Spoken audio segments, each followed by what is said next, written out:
Good morning, science lovers. Hopefully my microphone won't be crazy like it's acting right now.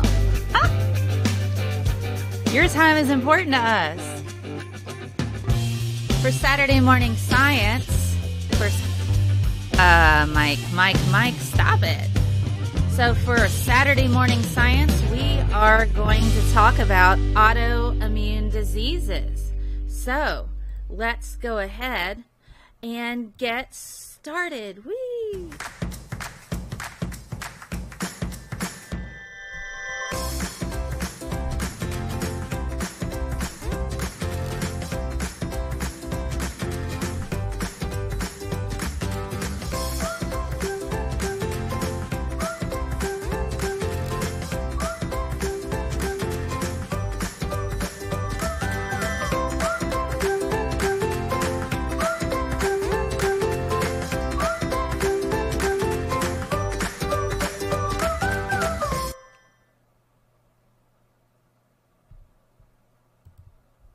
Hey guys, hello. Let me see if I can find, there's the chat. There you guys. You have Hashimoto's and your sister has Hashimoto's and Addison's. Well, good morning. Good morning to you guys. What's up? So I'm going to put this over here. We got a little bit going on, or right here. I'll put you guys.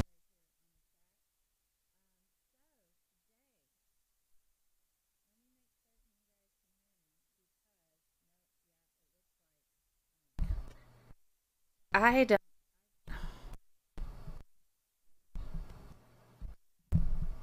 For whatever reason, my microphone is making me crazy, and the switch on here is going in and out. So, good news, everyone. I am having crazy microphone issues because, you know, it's not a live show unless I touch my microphone and it immediately stops working. So there you go. So I'm going to move my chat. I like my little cool picture up here, but I'm going to put you guys right in the center there because this is about talking science with you guys. So here we go. Good morning. So today we're going to talk about autoimmune disease. We're going to talk about, there's a whole bunch of information available, and I'm going to show you where you can go and dig down and get more information. In all of my sources, I've got to upload my slides. I got a backlog of slides I got to upload, but all of my sources I post on ScientistMel.com/resources. I write articles there. You can find information. I have some fun quizzes you can take if you want to check your knowledge on different things. So, good morning. I have my coffee. We're going to have a good little chat. It was only coming through the left speaker, starting to nothing. Now it's all good. Fantastic. All right. Apparently, if I touch my microphone, weird things happen. What I might need to do is just see if I can swap it out with another through the people known as, you know, the Best Buy. I think you know you're old when you put "the" in front of anything. Not a Best Buy, the Best Buy, right? So let's go ahead, and I think I'm streaming everywhere now, so this is pretty cool, so that works out. So what we're going to talk about today, now I'm going to move you guys, whoop, not that one, not that, come on, I'm going to move you guys right here. So what we're going to talk about today, essentially, is how the immune system works. So it's really important for us to kind of get a generalized idea on how the immune system works, what essentially is AI disease or autoimmune disease, what are the different types, what are the treatments. I'm also going to talk about the symptoms, and I'm also going to talk about the risk factors. So we're still learning a lot about autoimmune disease, but there's different things that we can take into consideration. Your thyroid is a traitor. Man, that's not right. Your thyroid needs to behave, and we'll make it behave. So I'm going to move you guys up here now. So essentially, here's the breakdown. When you have an autoimmune disease, this means that your immune system is extremely hyperactive. Hey, Doc Fearsome, one of my patrons. How you doing today? So my hyperimmune system, when you have a hyperimmune system, you essentially are making antibodies that attack your own tissue. So many treatments tend to suppress the immune system, but other treatments restore body functions that are affected. So for instance, if you have there's different immune diseases where it attacks your insulin cells. So if you have antibodies that are attacking your insulin producing cells, then that means you have to have insulin in order to survive, so you can replace it. So that's kind of how that works. Hashimoto's is the second most prevalent around the Great Lakes, second only to Chernobyl. Wow. And I'm going to talk a bit about Hashimoto's. I'm probably saying this wrong. I say words wrong sometimes, and I do try to use the correct pronunciation, but I acknowledge that, you know, I'm wrong in how I say words from time to time. So I appreciate your patience. So what I'm going to do here is first I need to help you understand. I'm going to move the chat down there. There we go. First thing I need to do is help you understand how the immune system works. Now, if you're not familiar with what I do, I've actually pulled these particular slides from another talk that I did. I've discussed vaccines and how they work. So if you're more interested in how vaccines work, you can check out that particular episode of The Science of. Oh, goodness. I was almost poisoned by a health store's recommendation. Higher levels of iodine. No. No, no, no. Goodness. So, when we're dealing with the immune system, essentially what we're looking at is you have 4 different types of immune cells. You have T cells, you have B cells, you have natural killers, and you have macrophages. Okay, so macrophages, that's those are eaters that kind of leave antigens. All right, so your macrophages, this is kind of what you see when you have pus. You know, when you have pus on something, that little green gross stuff, those are dead macrophages that have eaten the baddies, the icky bacteria. Okay, it's not as specific as your this is like your innate immune system, and I'll get into the differences. So natural killers. All right, these are called natural killer cells, and they go around and kind of they're like little assassin cells. They take out cells that are no longer functioning properly, that sort of thing.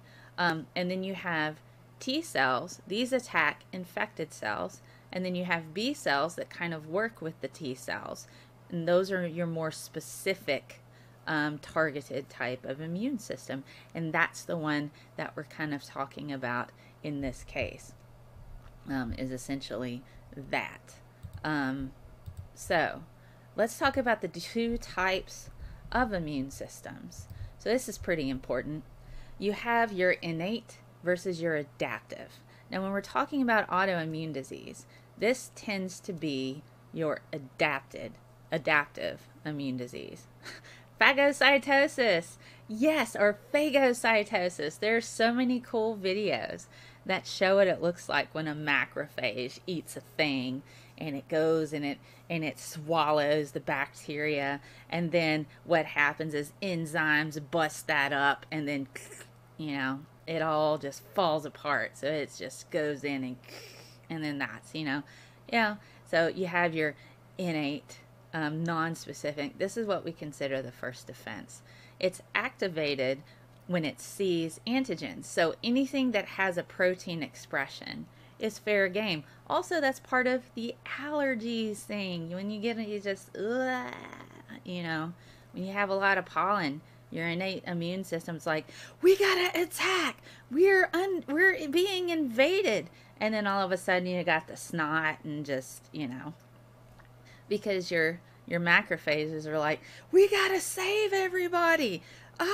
It's just tree sperm. That's all. It's just tree sperm. And it's very, very rude for trees to try to have sex with my nose. They need to learn consent, right? So when we're dealing with when we're dealing with allergies, and I did a whole episode just on allergies as well. So if you're curious about allergies, check out the science of allergies, especially since springtime is coming up. So you can kind of go back through and see all about that. You have super allergies. Your mast cells are crazy. You get the autoimmune highs. That's terrible. I'm sorry, Jen with one in. Hello, Iron Charioteer. Hello, everyone. Just tree sperm. That's all. Calm down. Calm down, innate immune system. We are not under attack. So yeah, that would be allergies. So the adaptive, this is your second line of defense in your immune system. It's pretty much like an army of immune cells. You have memory cells that remember which particular antigens were expressed, and then you have antibodies that'll be able to attack those once you see that there's an introduction. So memory cells are extremely important, and that's inherently how it is that vaccines work. It's just tree sperm. Or, it'd be great. I'm trying to, you guys can help me out, man. Things that you find funny. I'm terrible at this. Things that you find funny that you think you'd like on a t-shirt, let me know. Because last night on Spirited Science, you're like, I thought it would be great because Stephen Ballman was on there. He was talking, he said theses, like a thesis, and say, okay, well, we're apes that throw theses. I think that I'm an ape that throws theses. I think that would be great on a t-shirt. And so trees need to learn consent. Hashtag allergies. That might be important. It's just tree sperm. Calm down. All right. But things like that, as you think might be funny, that would be quite helpful to me. Milk a fish. Go milk a fish. Oh, goodness. The fun things we say on this show. We learn so much. So, innate versus adaptive. Adaptive is the one that's usually associated with autoimmune disease. So I'm going to have you take a look here at this. I'm going to just go to my big monitor and let you guys have a look. So here we have our rapid response. So our innate immune system, that's over here on the left. Here's all of the different types of cells that immediately attack something that looks foreign to them. All right, so that's like your first wave of infection. So if it's a virus or something that's specific that has particular antigens, this is adaptive. This tends to be a little bit slower. So our B cells make the antibodies, and then those are going to go, and that's what you're going to be using to attack a particular virus. And so you have different T cells. You have a CD8 and you have a CD4 T cell. So so it's important to kind of keep in consideration when you're dealing with autoimmune disease. This is usually the cells here that you're going to be looking at, the ones that make antibodies that attack your tissues. So, oh boy, I haven't finished my coffee yet. Oh wait, no, here we go. Attack the virus. It's just like, roar, I'm an antibody, I'm gonna get you. And so you would freak out too. Let me catch up on the chat here. Yeah, Snarkus Maximus. ScientistMel makes learning fun. Thank you, Snarky. You would buy that shirt. Milk a fish. Oh my goodness. All right, so we're catching up. Coffee is important. It is. So yeah. Thank you. Oh, there we go. I knocked my desk and my microphone went half out. So I guess I'll have to be fixing that today. So, well, thank you, LaTanya. I washed it. People are like, what did you do to your hair? I washed it yesterday. I washed it and I put in some leave-in conditioner and some mousse, and then I hope for the best. That's what I do with my hair, because this is the only thing I can really do with it. maybe one day I'll put soft rollers in it and do a show and take the soft rollers out, and it looks like little tendrils like hanging off my head. Okay, what if you're allergic to fabric softener, like itchy stuff? Yeah, you might. That's interesting. That might be a different type of mechanism, like skin allergies. I know food allergies act a little bit differently. So how about I add that to my list of things to do? So, okay, so I best go make some coffee. Do this. Oh, well, yes, I am. I am a scientist. I'm not actively researching right now, but I have, and I've done cancer research, and I have a publication. So, yeah. Are related to mast cell activation system. They might be. It tends to be more of the adaptive antibody response, but I'm certain that there's lots of different types. There's about 100 different types of autoimmune diseases. And so it's very possible that the innate immune system could have something to do as well with different types of autoimmune diseases. I'm not ruling it out, but if you're dealing with antibodies, you're primarily talking about the adaptive immune response. So, there are different blood markers, and sometimes if you happen to have an autoimmune disease that's associated with your innate immunity, that's like your first response, then the thing that they would want to do is look at the actual tissue and see if there's any degeneration there in the presence of different immune cells and what exactly is going on. So they can take a tissue sample and kind of get an idea and have a look and see what's going on with that. Oh, your autoimmune disease seems to be strictly skin related, so kind of like psoriasis, because that's an autoimmune disease as well. So there are many types of autoimmune diseases. So essentially the immune system makes antibodies that attack the tissue. Various tissues that the antibodies would attack, here's a list. It's just a short list. I'm certain that there's more. Various tissues could be joints, your thyroid, which is, an organ, insulin cells, nerve cells, blood vessels, skin, intestines, kidneys. And some people can have a combination of several things or all of them. So all or some of these can actually be kind of together. So autoimmune disease can often be an invisible disease. It doesn't always present like we see in chemotherapy treatment in cancer, the flu, or a pox, but often these people are in severe pain, and getting out of bed is a battle in itself. So it's important we understand how autoimmune disease affects others so we can be a better support for those who suffer from it. So there are more than 100 autoimmune diseases, and you can find all kinds of information about AI disease on aarda.org. That's the American Autoimmune Related Diseases Association. So let's take a look at what they have to offer. So let me catch up on the chat here. And then I did a little screen recording of their website, so that way you can kind of see the different resources they have there, so you can take a look. I don't get why all autoimmune diseases are considered disabilities.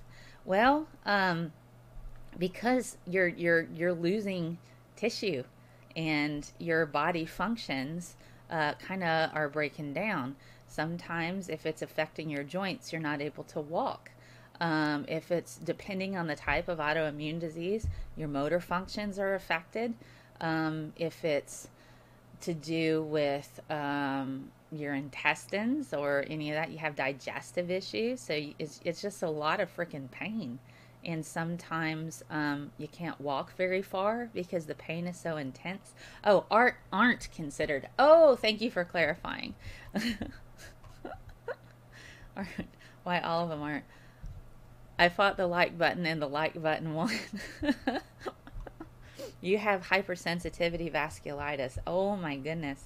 So your vascular system is under attack. Your vascular system is your blood vessels. So that's extremely painful, and I'm very, very sorry that you have that. Runny nose, sinus strain, immediate, long term is its hives. Oh, I'm sorry. Woo! I have seasonal allergies. So it can be pretty yucky and having seasonal allergies, but I don't have any autoimmune disease, but I do have a family member who has that. And here's the thing, and I'm just going to kind of throw this in. Those of you who don't vaccinate your family, I have family members that can't get vaccinated. They can't because of autoimmune disease, or they're allergic to the components of a vaccine. So if you're able to vaccinate your children and you're able to get vaccines, this is called herd immunity. Go and vaccinate yourself, please, so my family doesn't suffer because you decide that, oh, I don't need to get vaccinated. No, go get vaccinated. Absolutely get vaccinated, because not everybody can get vaccines because they have AI disease and their medications suppress their immune system. So they can't get vaccines. Ah, man, you're carrying around stuff that can kill other people. So stop it. All right. Vaccines, they cause adults and life. So stop it. All right. Ugh, I touched a thing again. There. I touched a thing and it was like, poof.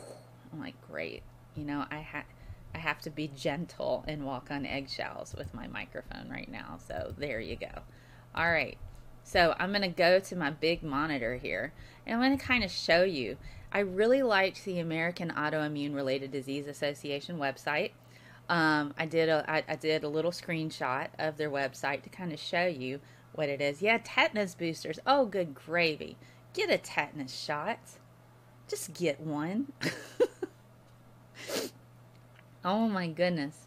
I equate my Hashimoto's to police shooting the tellers while trying to stop a bank robbery. Oh my goodness. Yeah. Yeah, I am over people putting others in danger as well. So let's take a look really quickly at this particular website. So I did a little screen video. And here you can go to publications. They have coping tools. They have women in autoimmunity. They have patient apps. They have education modules. So if you want to learn a lot, you can click on the education modules and it'll take you. And this is the American Autoimmune Related Disease Association.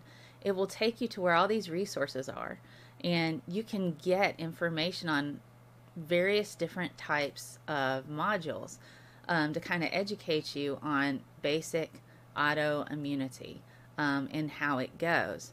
So they're really, really, really good. I really like what they have, especially, I'm going to go back here for a second. If you look, they have publications, coping tools, patient caregiver relationships, diagnosis tips, finding a physician, support groups. All of these different things are absolutely excellent, especially if you're dealing with autoimmune disease or if you want to learn about it. So I highly recommend checking out their website. It's extremely comprehensive. And there's support groups. There's all kinds of information there that I found to be quite useful. And I got some of the information, and I'll show you all my sources at the end of this talk, where you can go and kind of dig down a bit deeper, and then I'll post all of my slides on my website, scientistmel.com/resources. So you can have a look over that. Your mom is immunosuppressed. She had her pancreas removed. I'm so sorry. And had to get all of her childhood shots again. She got shingles a month after surgery. Oh gosh, that's extremely painful. I have a friend who got shingles. It was just awful. Kidney stones are like giving birth to Gibraltar. I believe that. You never had them and your doctor says I get them. Okay, so Sir Marvin Manastar, if you drink any particular drinks that have a lot of electrolytes or a high salt content like that, avoid drinking heavy electrolyte things like Gatorade unless you're actively exercising. So you kind of might want to take a look at if there's any, excessive amounts of electrolytes in your diet. I'm not, I don't know, if I've heard that that's kind of helpful from doctors. So I would say give that a look and kind of check that out. Let me see, catching up on the chat. All right. I had an argument about this last weekend on Facebook about vaccination. Man, it seems like Facebook and Twitter are kind of the worst forums to try to have a discussion about a thing. And I don't argue with people on the internet. There's absolutely no point. Because most of the time, people like that have already made up their mind. And, and if you're dealing with a conspiracy theorist, talking to them over and over and over and over and over again, it just, a lot of times they just double down and they get even firmer and, on their position. So just arguing with them tends to not help. All right. Checking up on the chat. You guys are so active today. This is wonderful. I've heard that there are areas in the U.S. that polio is making a comeback because people aren't getting vaccinated. I haven't heard that yet. And if that's the case, I'm very upset. I'd be very upset about that. Measles is making a comeback because of this, so we got to take that into consideration. Oh goodness, surgery will make one vulnerable to shingles. I got it after my last C-section. I'm so sorry, Snarky. Man. Yes, and we have, and as far as the anti-vaxxers, we have the media to thank for them because they kept putting them on the news. And I'll talk, and if you're curious about platforming, I'm going to do several talks on next Thursday. I will be on Cirrus and Ocean's channel discussing platforming and kind of what the brain does and that sort of thing, and learning and how platforming can kind of contribute to the spread of bad ideas. The more exposed to a thing, the more true it becomes. And knowledge doesn't protect against that. We have lots of psychological information for that. So anti-vaxxers. Anti-vax. And I also have This Week in BS, where the incomparable Amanda Cortex from Brief Brain Facts will be hopping onto my channel after that, 6 p.m. here, where we will talk about, she'll talk about the neuroscience behind how we learn, and I'll talk about the methods on how we learn, modeling, scaffolding, that sort of thing, because I have a Master's of Arts in Teaching, which is technically a psych degree on how we learn. And primarily with the sciences, secondary science education, high school science. So you can apply that as well. So pedagogy, so I'll be talking about that, and she will be talking about the neuroscience and how we learn. So we have the anti-vaxxer movement primarily from the media pushing that. So keep that in mind. I have sterilizing wipes by my front door for people to use. Is this because you have AI disease? Let's see. Where have you been on my life? If you like my information, thank you, Latanya. If you like my information, share my information with people. This is what I would like to do as my actual job, but unfortunately, I do have a day job, but it's my goal to make this. Hello, E9172155. What's up? So it's my goal to make this my actual job, to educate the general public through science communication and science literacy. Saturdays, you guys pick my topics. So whatever you guys want to learn, that's what I talk about. You guys literally pick what it is I talk about. The only time that doesn't usually happen is with This Week in BS, where I talk about bad science and busting it. Spirited science. You guys are incorporated into that. If there's a scientist you want to learn about, you hop on my show. I give you information. We have a tasty adult beverage while we're talking about it. Last night was Michio Kaku, which was fantastic. So you guys are a big part of what I do. So, and I incorporate you with that. The Amino phone app. I hear it's a helpful platform to share content. I've heard about that, so I need to check it out. So pancreatitis is worse than childbirth, so I've heard. I don't know about that. Vaccinate all the things. Twitter is where hope goes to die. Oh goodness, there isn't a point. I should have known better, but the anti-vaxxers are literally killing me. I am so sorry, Latanya. And I do have a video if you want to share on how vaccines work. Check out my YouTube channel, youtube.com/ScientistMel, and you can share my vaccine, the science of vaccines, and get in it. I dig down and talk about how those work. You have a rare autoimmune condition, idiopathic neural myotrophy. Oh wow. Okay, so I have such a terrible immune system, which has opened me up to many other conditions, and most recently cancer. Yes. When you have an autoimmune disease, usually one of the treatments is to suppress your immune system. But the downside of that is it opens you up to all kinds of other diseases, including cancer, because your immune system regulates. Everybody gets cancer cells. Every single person does. You get cells that no longer know how to do their job.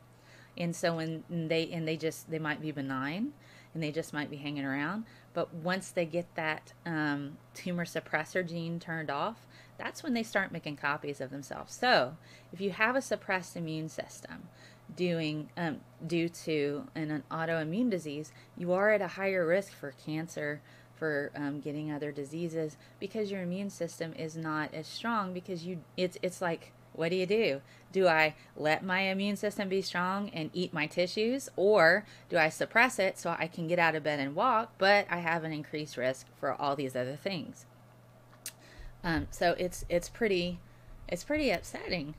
That is a Kingdom of Heaven poster on my wall. Good call there. I have so much stuff. I'm constantly rearranging my background, and I do different things. Like I got my Wonder Woman over here because she was an MV, and that's a Tonner doll, and I'm very proud of her. So you need to follow me on everything. Please do.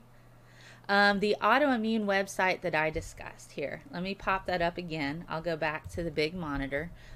So let me start it over. I did a little screenshot this is the American Autoimmune Related Diseases Association. So AARDA.org. That's all it is. And they have excellent resources, as you can see. They have apps for patients.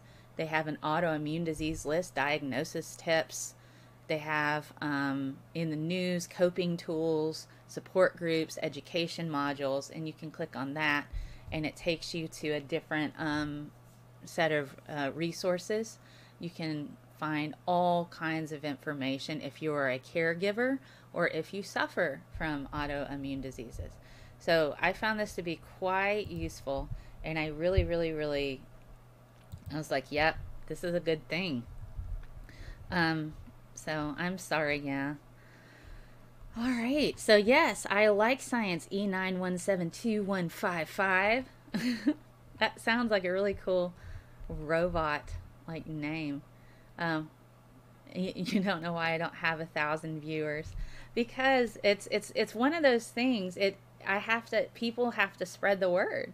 I do spend a lot of time putting stuff together. I have several different shows, but it helps if you spread the word. The majority of my shows are pretty much teen and up friendly, pre-teen and up. Sometimes we have sweary words on Spirited Science, and we do indulge in alcohol there, but that's more geared towards adults in talking about all of the different science and the things like that. So that was a fun discussion.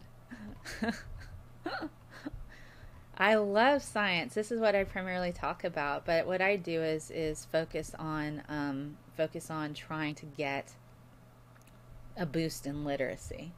Hello, Orla. I should talk about trigeminal neuralgia sometime. You have it. It's nicknamed the suicide disease. Well, let me add that to my list. I'm always interested in trying to raise awareness about different things. So if there's a topic that you want me to talk about, leave it in my comments. You can message me on Twitter. You can go on my website and say, hey, can you talk about this? And I'll add it, and I do a poll. But if there's a topic that's consistently in a poll but's not winning, don't worry. I'm still going to do a show on it. So it's okay. Oh my goodness. You had 34 lymph nodes removed. Oh, I opted not to take the immune system suppression, but I'm working hard to get down inflammation. Yeah. Hey, Lauren. It sounds awful. Um, I was 11 years ago, you were part of the flu vaccine trials, and you got the flu that year. Found out that I had received the placebo. Then I discovered how well Tamiflu works. Tamiflu is amazing. Oh my gosh, it's wonderful. But you got to catch it like within the first 24 hours of manifestation of symptoms. Wow. So you don't have autoimmune disease, but you have autoimmune symptoms caused by medical implants. Yeah, that's another bit of research that that a lot of the biomedical engineers are trying to figure out why does your immune system attack medical implants. So it's really really difficult. Man, Tamiflu is awesome. When you were on Humira for Crohn's, your body freaked out. Multiple infections over the 4 years while on it. Wow. Well, thank you, E9172155 on Twitch. I try to be a good streamer. Well, I'm glad you found me too, Brenda. Thank you for being here. I've been told high protein in the blood and are told your immune system isn't working. That might be the case. So what if you were isolated as a kid? What sort of impact does this have on your immune system? Isolated how? Like not allowed to touch germ things and stuff like that. The thing is once you get your vaccines, it's easier for children to rebound from diseases than like adults and elderly people, because once you turn 35, your thyroid starts shrinking, and your thyroid's connected a lot to your immune system. So there's some discussion and debate on whether or not elderly people should be getting vaccines because of the fact that their immune system is almost running exclusively on B cells, but they tend to go ahead and encourage the elderly to get vaccines just in case their immune system is still making new cells. So they always err on the side of caution because the vaccine's not going to do anything to an elderly person. It's not going to make them sick. But if they're able to actually get antibodies from that, that will still protect them from getting the flu, which then could turn into pneumonia in some cases with the elderly. Oh, goodness. So they don't know why. Ideas for... I missed your previous question, Lauren. I've been told that protein in the blood... I've been told high protein in the blood and are told your immune system isn't working.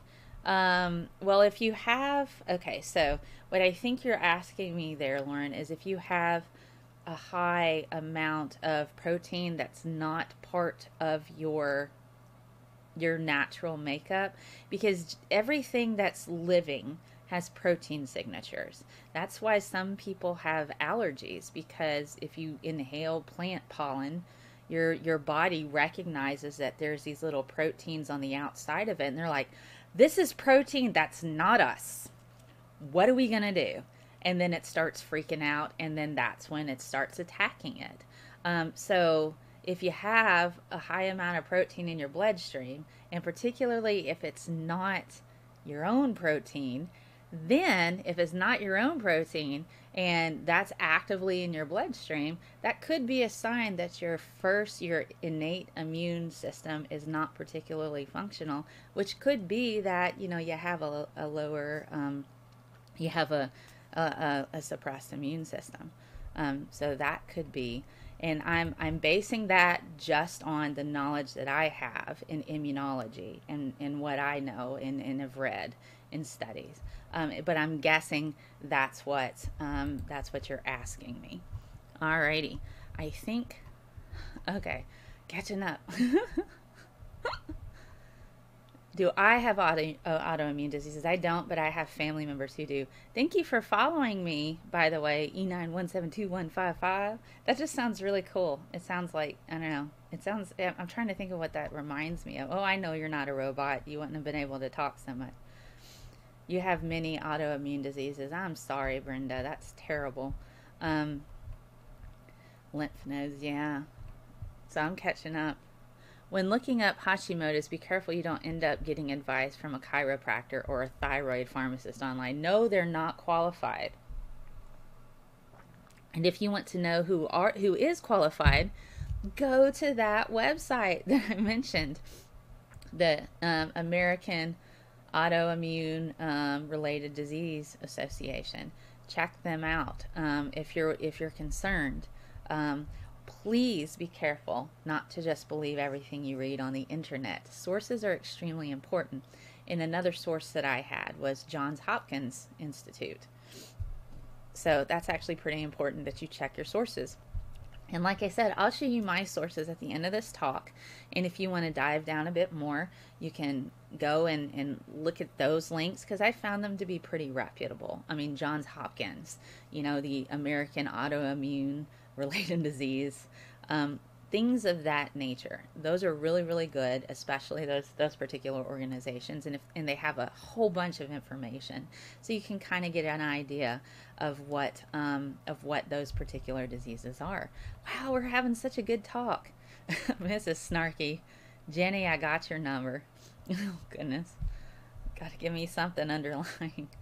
Is Nord listed too? I haven't checked on their website. What I was going to talk about are some of the more common autoimmune diseases, but like I said, there's over 100. There's over 100 autoimmune diseases. So let's dive in to some of these. Let's see. All right, so let's dive in to some of these autoimmune diseases. And I'm covering up my own graphic. So let's just go to the big monitor. There we go.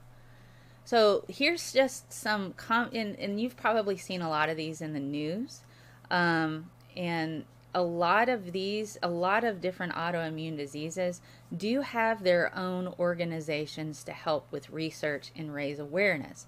So once you get an idea of, like if you look through the list, if you want to learn more about a particular autoimmune disease, you can likely find something on the internet associated with research. And if you're having a hard time, let me know, and I'll be happy to get you in touch with accurate and useful resources.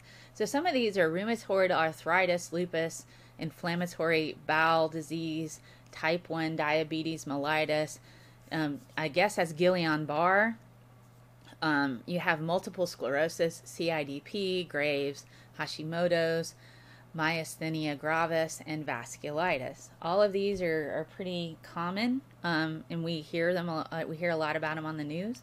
So I thought I would talk a little bit about what these are and how they affect people, what tissues they attack, and what the particular treatments are associated with that. UK is big on vasculitis research, so I might be making some trips out there. My doc thought I had lupus, got tested at 21. Rheumatologist said it wasn't lupus, but I had an autoimmune marker in my blood. It took 16 more years to figure out it was Hashimoto's. That's the thing, and something that I'm also going to address today. It's not just one test. You have to take several. Type 1 diabetes mellitus. Type 1 diabetes mellitus is an autoimmune disease. I think type 1 diabetes is something else altogether, but type 1 diabetes mellitus is an autoimmune disease because it attacks your insulin cells. Thank you for inviting followers. Let's see. I take shiitake mushroom supplements. Apparently there have been peer-reviewed studies that they increase immune function. What do you think? I'd have to dig into that. If you happen to have those, if you're on Twitter, please send them to me or put them in the comments below, those studies that you've seen. If you can't find any, I'll add that to my list of things. Just remember, if you wouldn't mind putting in the comments a reminder of that, and I'll have a look and see what I can find. All right. So let's talk a bit about what these different diseases are and how they affect people. So rheumatoid arthritis. All right, so in that particular case, you've got antibodies that have actually been made just to attach to the linings of joints. And so they stick there and then they attack those joints. And this is what causes inflammation and swelling and pain. So inflammation tends to be a pretty common theme among symptoms when it comes to autoimmune disease because, you know, if something is inflamed, that means you have an immune response going on. So if you notice, if you ever have an infection on your hand, there's a little bit of fever around there, it's a little bit of swelling, that's because your immune response is actively attacking something. So of course, that's how it's going to translate in rheumatoid arthritis to your joints. Do I take any supplements? I don't. If I did take any supplement, well, I take that back.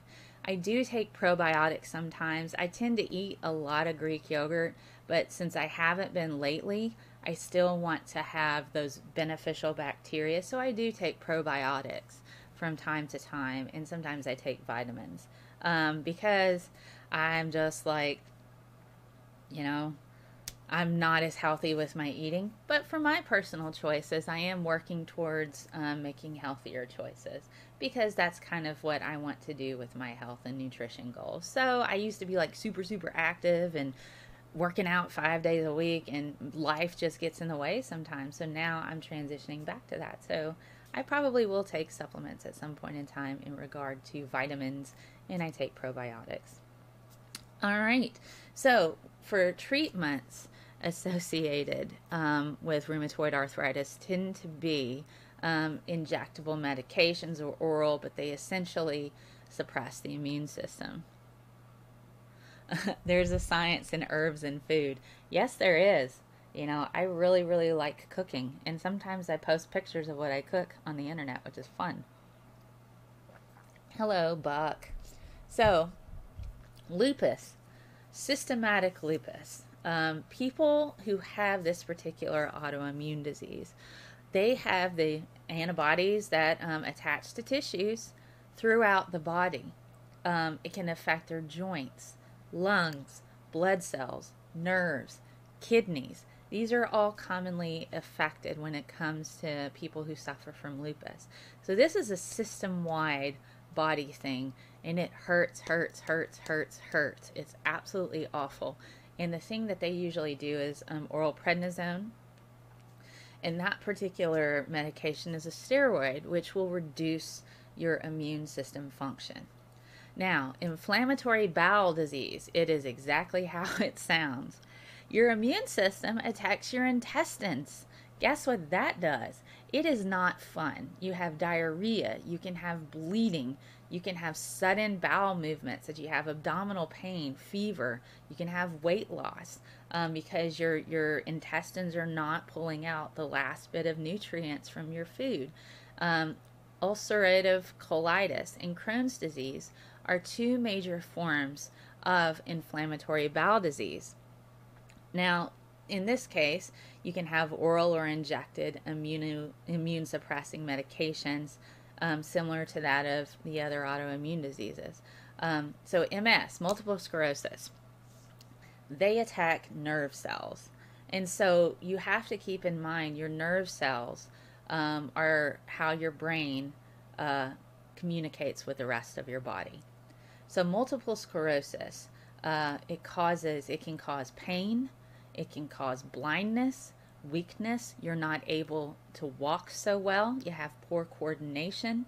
You have muscle spasms. So keep in mind when you're dealing with your nerve cells, that's all through your body, and it's how your brain communicates with your muscles, with your pain cells. You know, your pain response, how you see. So all of any way that your body and your brain communicate is affected when it comes to multiple sclerosis. So keep that in mind. You feel weak, you're not able to move so well, and a lot of times you end up in a wheelchair because you're not able to affect your motor skills. I mean, your ability to just have effective motor movement is inhibited. All right, so type 1 diabetes mellitus. Now this one, It's treatable, but usually type 1 diabetes mellitus requires insulin injections in order to survive, because your immune system is attacking your immune producing cells in your pancreas, which is extremely difficult. All right, let me catch up on the chat. Let's see. 4 times per week, low in vitamins A and E because of the removal of the majority of my duodenum. I'm so sorry. You were initially diagnosed with Addison's. Another test with a second doctor showed it to be Hashimoto's. Treatment for Addison's could have had dangerous results. Well, I'm glad they caught that.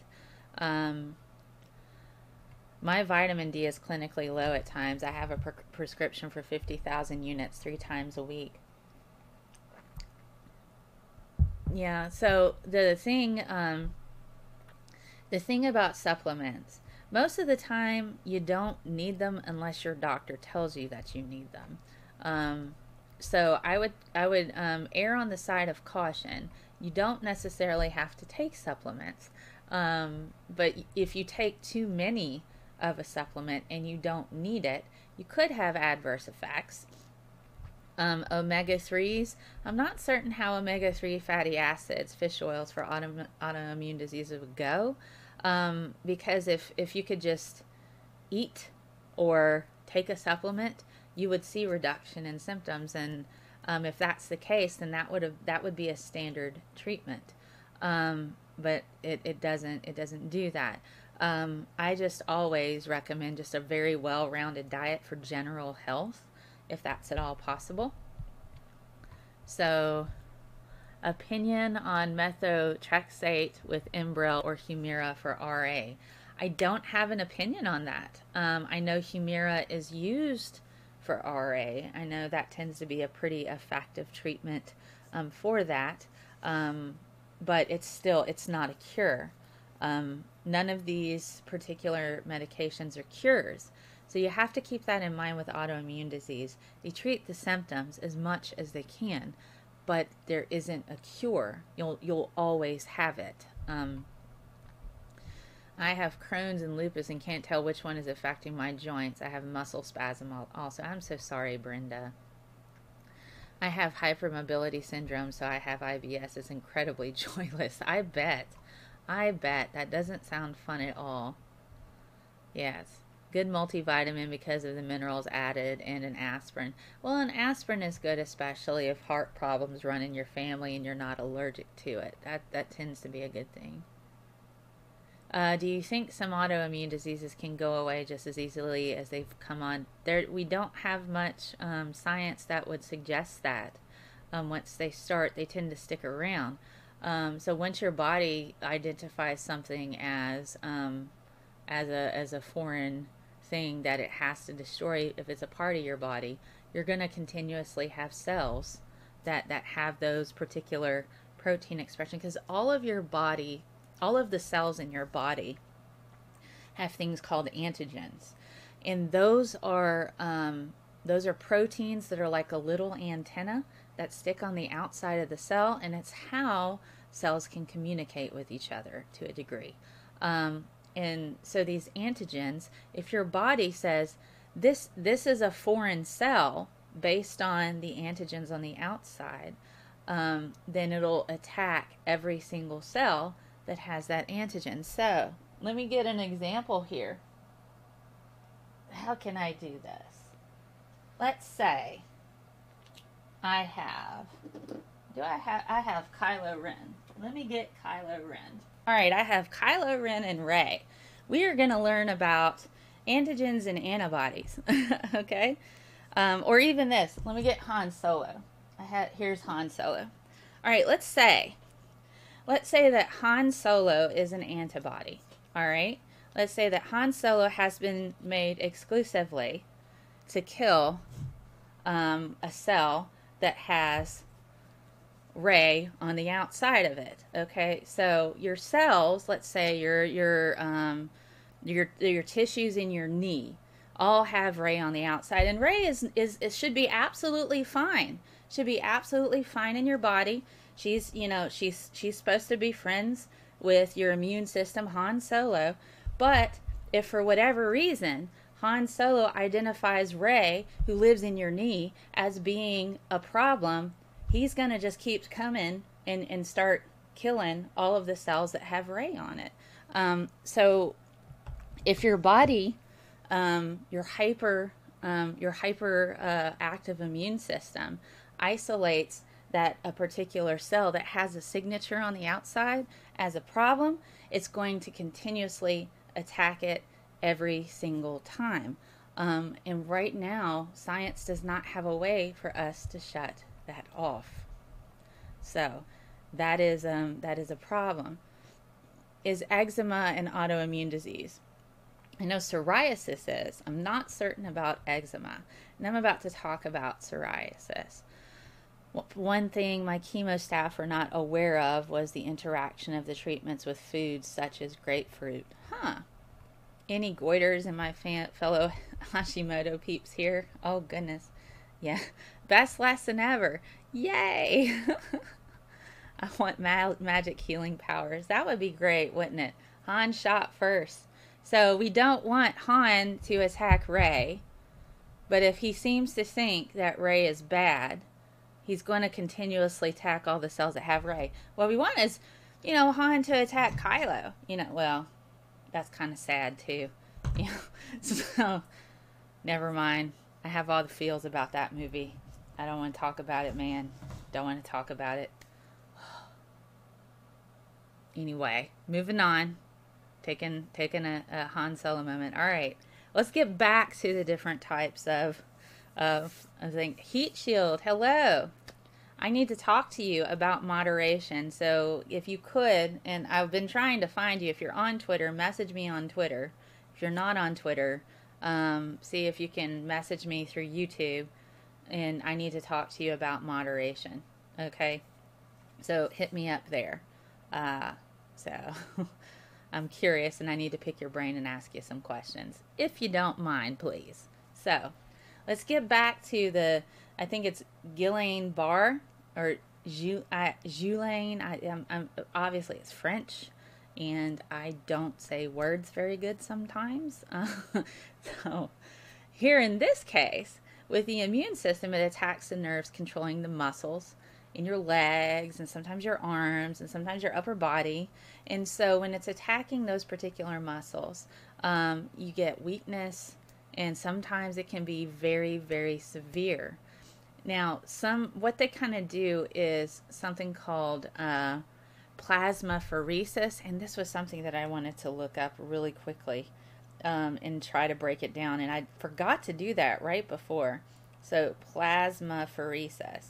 And so essentially what that sounds like to me is, before I even look it up, it's that they're essentially going through and filtering out the plasma. I guess they're removing certain proteins. Yes, there we go. I know the words, man, guys. So they removal treatment and return or exchange of blood plasma or components thereof from to the blood circulation. So essentially what they're trying to do is take the plasma and remove probably the proteins associated with the symptoms that where your immune system is attacking the certain nerves that control those muscles. So that's what plasmapheresis is. Hey, isn't that awesome? Isn't that awesome? All right. So, let's dig down a bit better. All right, what else we got? All right. CIDP. Chronic inflammatory demyelinating polyneuropathy.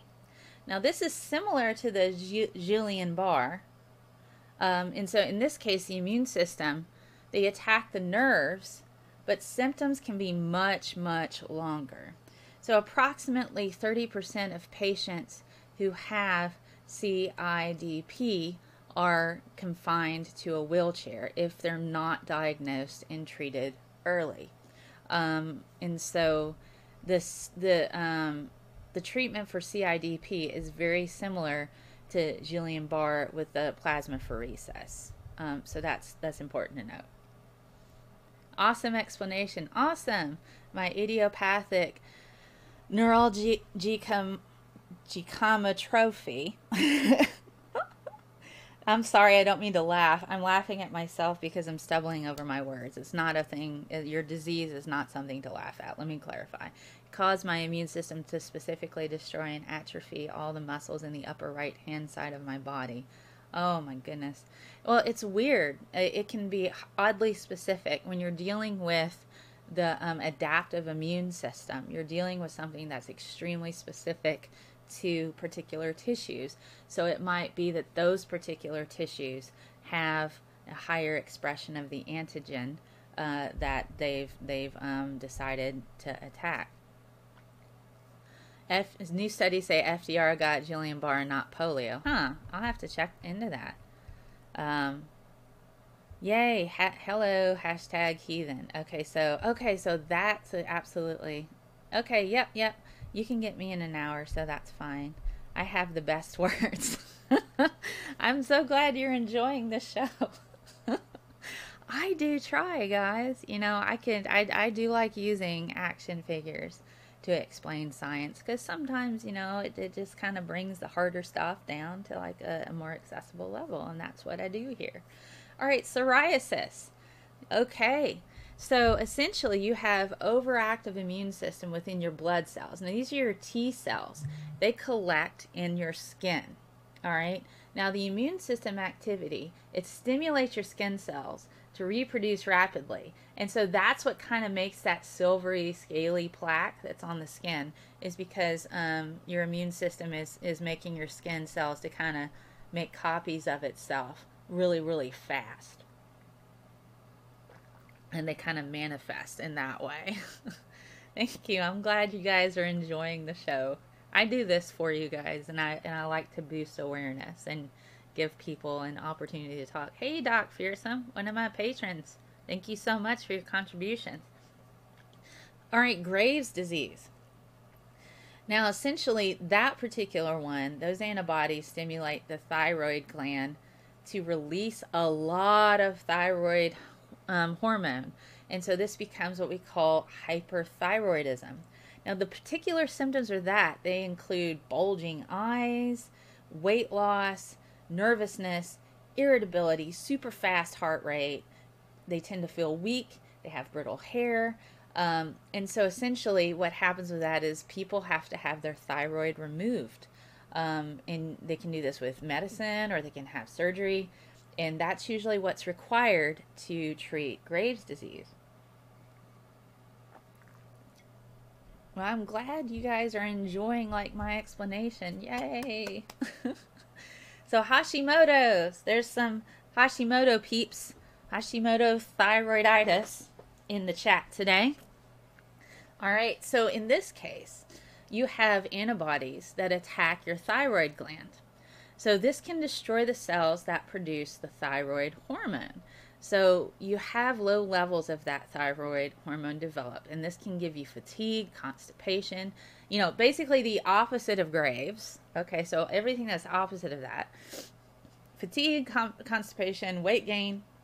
It also is linked to depression, dry skin, and a high sensitivity to being cold. So they usually take a synthetic thyroid hormone pill to restore normal body function. So they don't necessarily have to have their immune system suppressed, but they have to just, you know, basically take an additional thyroid hormone pill in order to restore normal body functions. Now, the myasthenia gravis. Now here you're dealing with another autoimmune disease that has to do with the nerves. So antibodies will then bind to those nerves, and it makes them unable to stimulate your muscles into moving properly. So the weakness can get worse with activity, and this is the main symptom of this particular autoimmune disease. So you have a medication. It's called Mestinon. I believe it's called, that's how you pronounce it, Mestinon. The generic name is pyridostigmine. And this particular one is the main medicine they use to kind of treat this particular disease. Vasculitis. We got some vasculitis people in the house. There you go. vasculitis in the house. So here, your immune system is attacking your blood vessels. You have your vascular system all over your body. I mean, that's your blood delivers your sugar, your oxygen, water, all of these to the different the different systems within your body. So vasculitis, your immune system is attacking the very thing that carries the stuff to get to the organ. So this can be system wide, and it can affect any organ. And so symptoms vary widely. I mean, so you can have it occur anywhere in the body. So in this case, usually they suppress the immune system with medication and with usually prednisone. This is a common thing, or another corticosteroid. So the main thing for most of these autoimmune diseases is immune suppression. This is why it's important to vaccinate other people, so people who have suppressed immune systems don't get these horrible diseases on top of their autoimmune disease. Think about other people. Don't be so freaking selfish, you know? I get kind of, I'm just going to harp on that. I'm happy you didn't miss it either. Vasculitis is only in your legs and skin. Well, I'm glad it's just isolated to that and not system-wide. So you take 100 mcgs of Synthroid. They started you with 125 for 1 month, and you were hyperthyroid. That was wild, right? I bet. So let's talk about risk factors. So I got a graphic here. So here we go. Let me see if I can get you guys. Where did you go? Is that right there? Where's my chat? Centered. Did you get there? There's the chat. Okay, I got you guys still there. All right. So there are various different risk factors, but there's still, scientists are trying to isolate what turns on, turns on the immune system to attack particular tissues. Certain diseases are particularly genetic. So we don't know 100% what causes autoimmune diseases. You had PTSD for the past 15 years and it impairs immune function. Is there anything you could recommend that might help? Qui-Gon is meant to increase immune function. Unfortunately, there's nothing that can actually boost the immune system. Let me look into PTSD.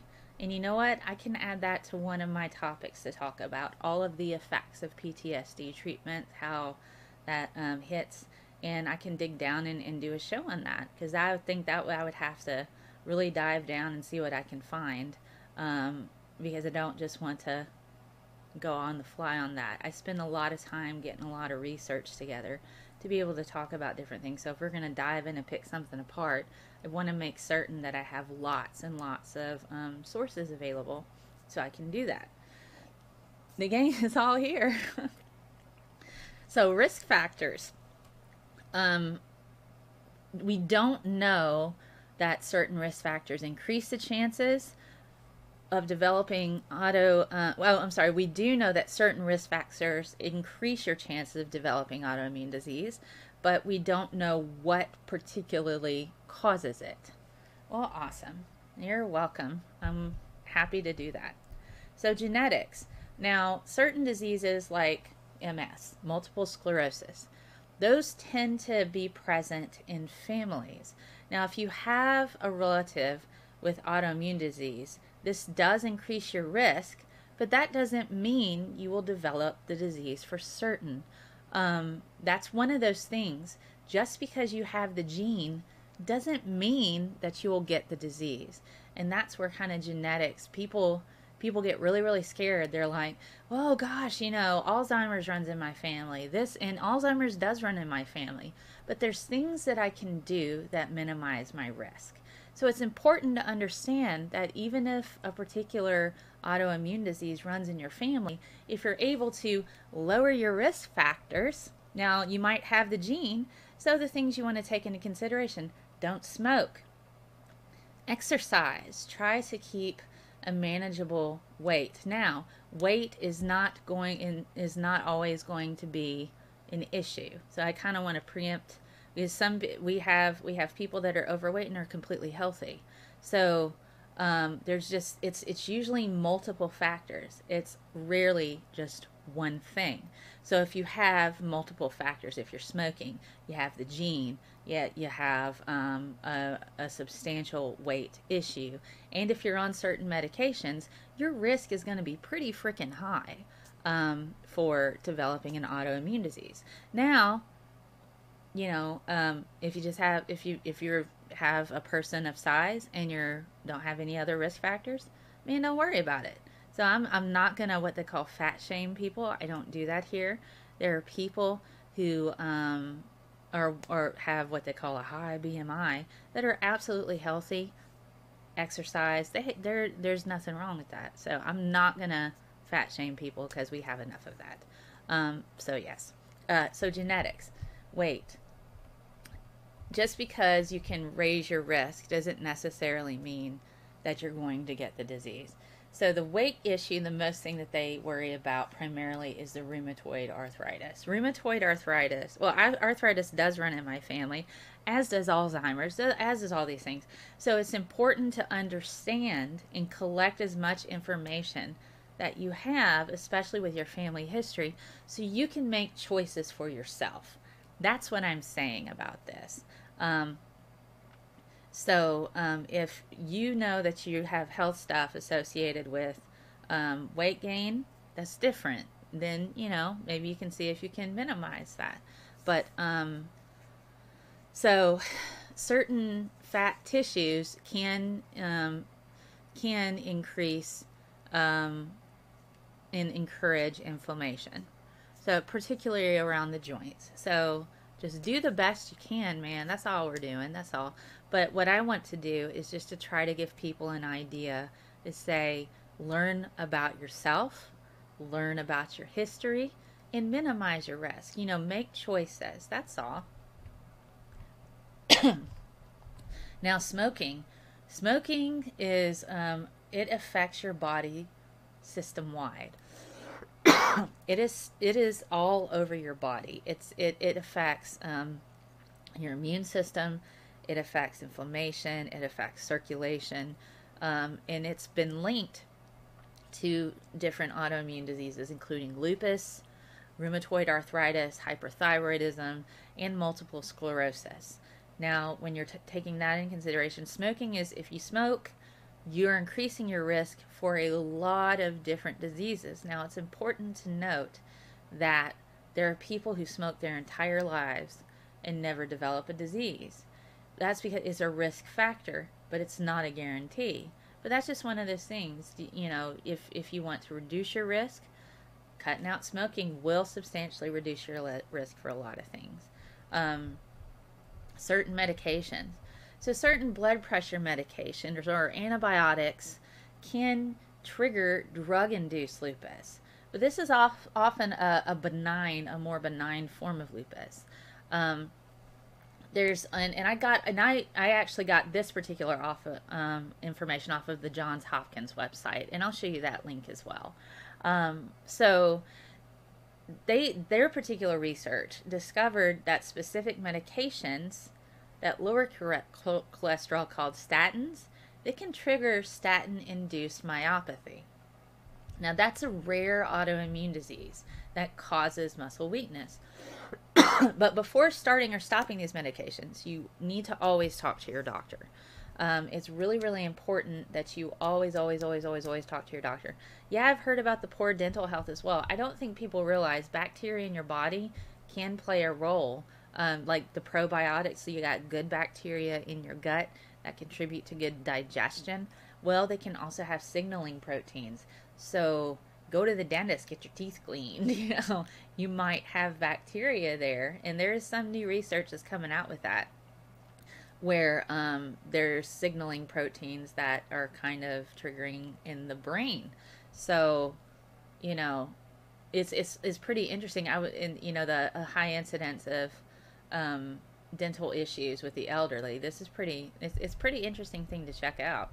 All right, so let's talk about the symptoms. The most common symptoms, guys. So I'm just going to pop it over to my big monitor. Fatigue, joint pain, joint swelling, digestive issues, abdominal pain, skin problems, recurring fever, swollen glands. These are all the most common symptoms of just about any autoimmune disease. So this makes it particularly challenging to try to actually go through and diagnose based on symptoms alone. So when we're doing this, when you're going through and you're trying to get a diagnosis about what your particular issue is, it's just so it's important to note it takes a battery of tests. It's not just something you can like, oh, you have these 3 things, autoimmune disease. So there is no one test to make a diagnosis for an autoimmune disease. It takes a whole lot of tests coupled with specific blood markers that are indicative of the antibodies that are present. There are also what we call tissue tests, biopsies, to determine if an AI disease is present. If you have recurring symptoms, it's important to go to the doctor and discuss what the causes might be. It is also a good idea if you're worried that you might have an autoimmune disease, and if it runs in your family, if you think you have risk factors, it's also a good idea to keep a journal of your symptoms to better aid your doctor on what tests need to be performed. For example, if you have pain, write it down and write down where. How often does it occur? Where do you see it? Where do you feel it? What time of day? Is it after a particular activity? If you have digestive issues, when do you have these digestive issues? Do you have abdominal pain? How often do you feel that? Is it after you eat a particular thing? The times you have had a fever. So do you have regular fevers? How often do you get them? Are there any other symptoms that seem to show up when you have that fever or that manifest during it? These will help your doctor determine which tests would need to be the most productive. Now, we as a society need to understand that not all illnesses are visible. The more we learn, the more we can work to be a support to people who suffer every day from chronic conditions, including autoimmune diseases. So, always default to kindness. You don't know what people are going through. So it always kind of makes me mad when people, they're like, well, this person is young. Why do they have, a handicap? They clearly took their grandparents' car. You don't know that. Why not? Don't make a judgment like that. That person might have an autoimmune disease to where they can't walk very far. They can't walk for very long. So they need to be closer to it, closer to the door. So they're not in constant pain just trying to go grocery shopping. So keep that in mind, because it's exceedingly important that we understand we're all different. We all have our own things we're going through. So, just default to kindness. It's free. It's absolutely free. So I kind of want to get off my soapbox there a bit. We got each other in this world. Let's try to be better with one another. Symptom journals are brilliant. I agree. I think they're great. Anti-nuclear antibodies. Oh my goodness. Anti-nuclear antibodies. Wow. That's like a new thing, man, Jen, with one N. It took 6 doctors 16 years to figure out you had Hashimoto's. I mean, but that's the thing. It's difficult. Yeah, you do have to request a lot of tests. But, if you have a symptom journal, that kind of helps you isolate it down. I've lost 6 teeth. Dentist says it's from autoimmune problems. Yeah, that might very well be the case, especially if it's attacking those particular tissues. Yeah, Turner syndrome. Okay, so I think, I don't think I've gotten into the different intersex. I do talk about gender versus genetic sex, if you ever are interested in that. I do have an episode just on that, and you can check that out as well. Is cancer an autoimmune disease? Cancer is not necessarily an autoimmune disease. Cancer is more of a failure of the immune system to eradicate the cell. I've done cancer research, so let me explain a little bit. The reason why people who have autoimmune diseases can get cancer is because you have killer T cells, these natural killer cells that go around and they look for cells that are no longer functioning. And here's the thing, they need to be able to communicate with the cell. So if they're not able to communicate with the cell, they're like, this cell, it's not doing its job. It's not communicating. Cancer. So you have several fail safes that are within a cell to prevent it from replicating if it's a bad cell that's been mutated or forgotten how to do its job. It's called the tumor suppressor gene. And so essentially what happens is when your cells go to replicate, if there's something wrong with it, if there's something wrong with the genetic code, it's supposed to self-destruct. If after they copy it and there's something wrong, it's supposed to self-destruct. If after that and it starts to do mitosis, if something has happened between the cell division, it's supposed to self-destruct. So if it doesn't do that and manages to go through all those fail-safes, then you have your immune system that goes around and is like, okay, it's able to talk to it's like cells. Like, okay, these are going on. Wait a second. This one's not communicating with me. I need to take it out. And those killer T cells will absolutely destroy your cancer cells. So what happens is if you have mutated cells that are able to rescue themselves from apoptosis, and I actually worked on research with the LPA2 receptor. It tends to be highly expressed in more aggressive strains of cancer where it's constantly saving itself from cellular death. That's another way that it can kind of trick the immune system. The immune system may be trying to get it to go into cellular death, but it's not. It's not doing what we call apoptosis. So it's constantly rescuing itself over and over and over and over and over again, and it just keeps spreading. And that's in the more aggressive epithelial cancers like breast cancer. What do you think about immune therapy as a treatment for cancer? That's going to be the way of the future, and they're getting better at it. If you haven't checked out a video, some of the immune therapy, there was a little girl years ago who had some of her T cells were taken out. They were reprogrammed. They basically reprogrammed these T cells to specifically attack her cancer, and it worked. I think she was 7 years old. She's still alive and healthy today. It actually makes me cry a little bit. I'm like, oh gosh, science is amazing.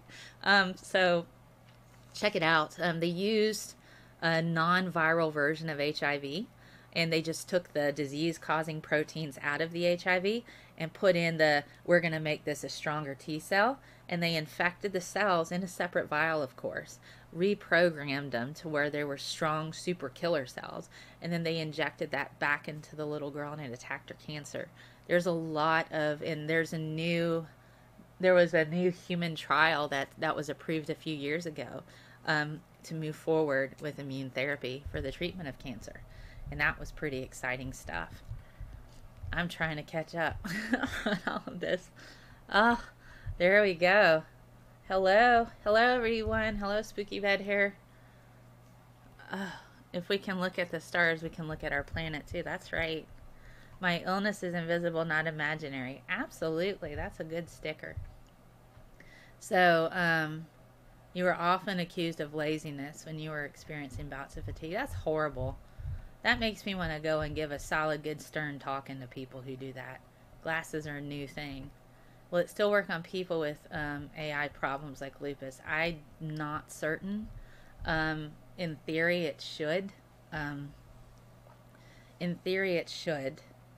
But if your immune system is suppressed, they'll have to probably take you off of those medications in order to use an immune-based cancer therapy, because you can't be killing the cells that you're putting into your body to take care of a cancer. So they will probably remove you off of that medication first, which means your autoimmune symptoms would return, and then, and I'm just basing this on what I know. So if you're on an immune suppressant, more than likely they would have to take you off of that and then introduce for a period of time to where your immune system can recover, and then your symptoms are going to present, and then they'll go through and start adding the immune-based therapy for your particular cancer. So yeah, that's kind of what I'm thinking. Do the scientists call themselves viruses? Oh goodness, yeah, it was very cool. T-cell treatment. Yeah, Parkinson's cure news. I don't know right off. But I can add that to my list. You guys give me so many, you give me so many topics, and I don't have time to write them down sometimes.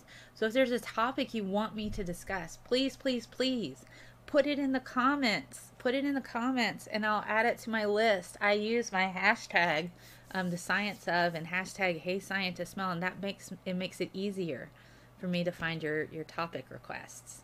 That just makes it easier for me than having, I get 100 plus mentions on my Twitter on any given day.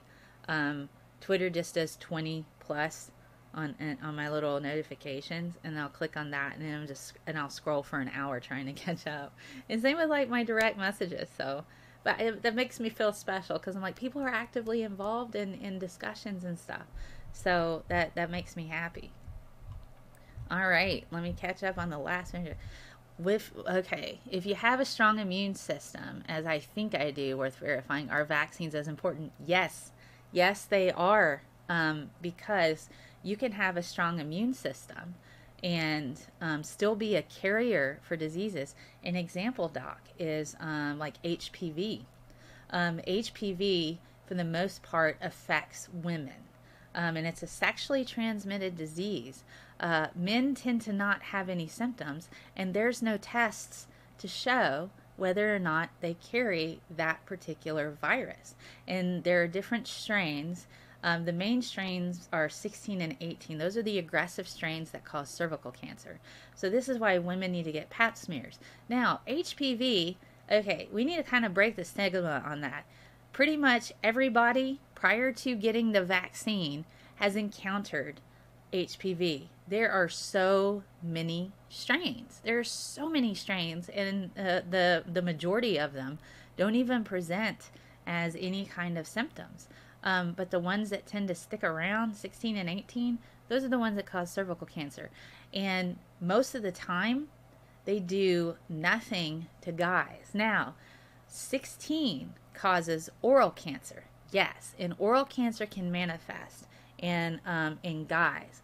Now, oftentimes we see it manifest in people with suppressed immune systems, and who also smoke. So there's other factors that are associated with developing oral cancer with HPV. There are some HPV strains that cause warts but don't cause cancer. So you can carry these diseases and spread them. So it's really, really, really important. I think the FDA just approved vaccination for women over 25 to 45. And so go get vaccinated, guys. Your insurance will probably cover it now.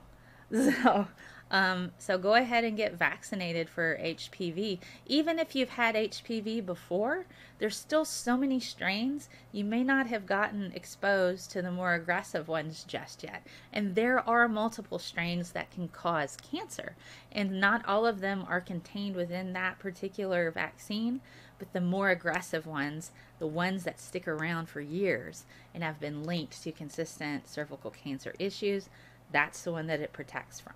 So you still want to get that, even if you've had HPV before. And it can actually go away. It really can. It's transient, and it can go away. And you can never have it show up again. So yes, they extended that. FDA, I believe, just about a month ago, came out with that. So check with your doctor. And sometimes, even still, sometimes like the health department, they might have a cheaper vaccine. You can go check with your health department and see about that. So yes, it's still important to get vaccinated. We have been live for an hour and a half, guys. You guys are freaking amazing. This has been such a good talk. So, let's see. I'm going to bring you guys up here. Here we go. There we go.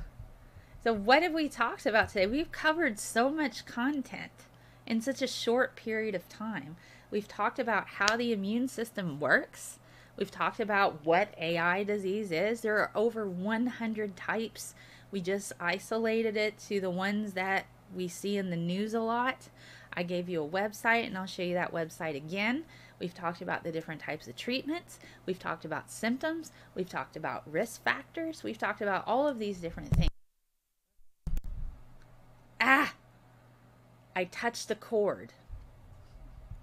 Oh my goodness. We've talked about all of these different things pretty well. So here are some of my sources. So I'm going to hop over the big monitor. In the website that I mentioned that had all of those resources is aarda.org. They have apps. They have educational modules. They have all of the current AI diseases listed. It's over 100 of them. Another one, hopkinsmedicine.org. And so what are common symptoms of autoimmune disease? So they do active research involving lots of different types of autoimmune disease, so Hopkins Medicine. WebMD has a very good basic guide to autoimmune disease. It didn't talk about all of them, but it talks about the major ones. And if you want to learn more about immunology, I found www.biology.arizona.edu/immunology. That was really good. Immunopedia. I'm guessing it's like Wikipedia, but it's immuno.org.za. They have a really good website on immunology basics.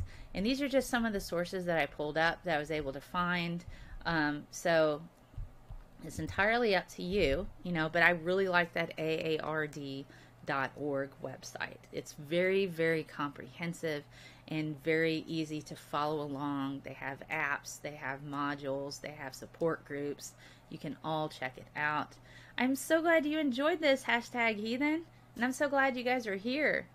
Okay, so your place of work hooked you up with med insurance. Yay! Yes. Go look into getting some shots. If you're of a certain age, get your prostate checked out. It's all important. Get in the shower. We need to go grocery shopping. I'm saying, just wait a minute. Bella's talking. That's awesome, Jen. Well, I will let you guys go.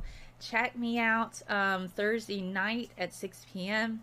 Amanda Cortex comes back. We're going to talk about platforming, what happens with our brain when we're exposed to bad ideas versus good ideas, how we learn, how we can actually be, and no topics are off limits, guys.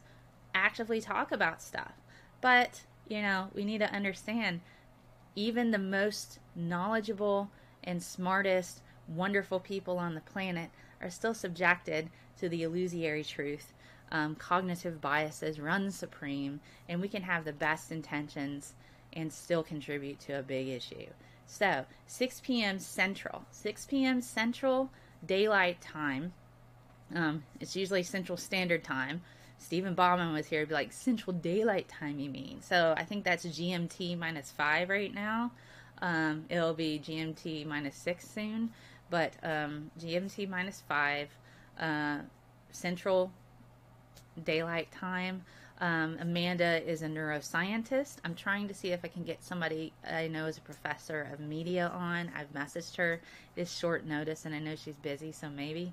But we will be talking about the science of learning, the neuroscience associated with that, as well as media research studies associated with platforming. So we'll spend some time with that. And I'll be over on Cyrus the Skeptic's channel earlier that day discussing the same thing. So you guys can get all kinds of different perspectives. Yay! So that'll be a lot of fun. Cyrus the Skeptic and Ocean. And so, you guys are amazing. I'll post the next poll up for you to vote on what it is you want me to talk about. This has been awesome. And I'm going to end with Mr. Rogers like I always do. You always make each day special for me. You know how? Just your being you. You have a fantastic weekend, and I will catch you guys later. Thank you for being here. Squishy science hugs. Bye. And also like, share, and subscribe and stuff. And if you like what I do, do that. Oh, I didn't go through the rest of my stuff. Crap. You guys are too nice. Let me thank my patrons really quickly. I always thank my patrons. So let's thank patrons. Thank you guys, really quick. James, Jen, Carl, Melanie, Patrick, Daniel, Stephen, Paula, Carrie, Cersei, Keith, Duke, James, Nana, Andy, Zachary, Tony, Bo, Stephen, Sarah, Chris, Graham, Dragnot, Godless Iowan, Jennifer, Richard, Doc Fearsome, Neil. Thank you for everything that you do, and thank you for contributing to my work. You help me keep the lights on. I have a website where I put my articles, resources. This stuff costs money to do, and I'm usually in the hole every month still, but I would love to have this do for my actual job. And if all of my followers just gave me $1 a month, I could do this, and I could travel, and that's the goal, is to travel around and interact with other people all over the U.S. and hopefully the world. So yeah, so you can find me everywhere, patreon.com/ScientistMel, ScientistMel.com, Periscope, YouTube, Facebook, and Twitch. And that has been the science of autoimmune diseases. Thank you guys. Thank you for being here, and I will see you next time. Have a great day. Bye. ScientistMel.com. Yes, ScientistMel.com. It's that easy. And you guys have a fantastic day. Thank you so much, and take care of yourselves. Bye.